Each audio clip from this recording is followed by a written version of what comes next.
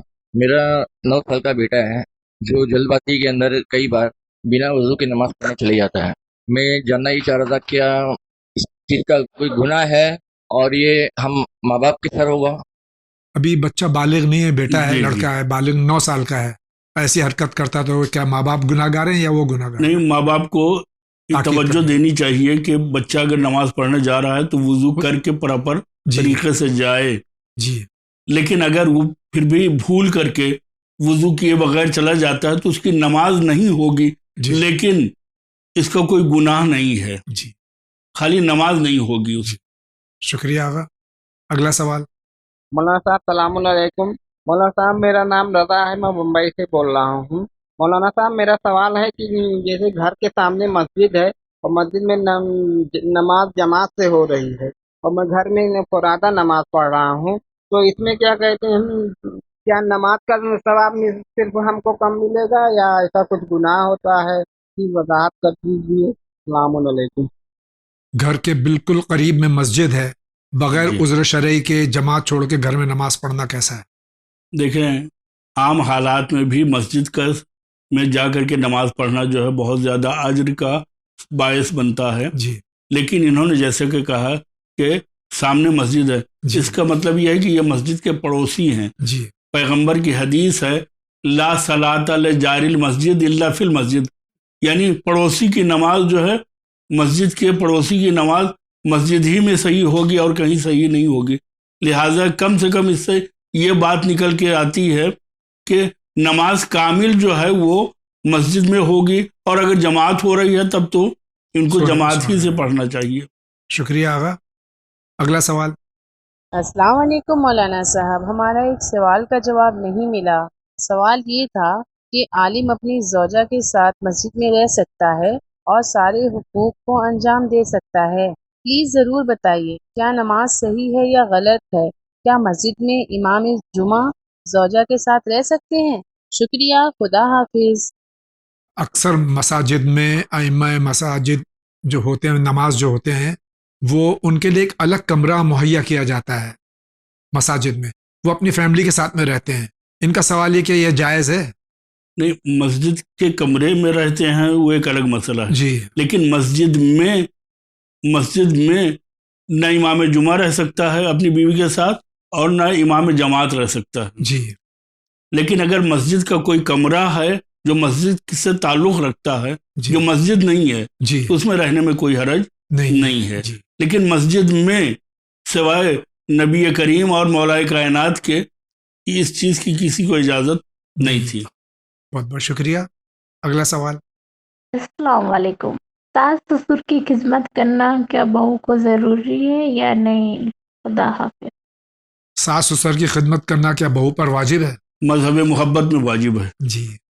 مذہب اسلام نے واجب نہیں کیا ہے. جی. ورنہ خدمت تو ہو جاتی لیکن اس کی کوالٹی نہیں بن پاتی. جی. لہذا خدا نے مذہب محبت میں اس کو واجب قرار دیا ہے. جی. لیکن مذہب اسلام میں واجب قرار نہیں دیا. مثال کے طور پر جی. کھانا پکانا. جی.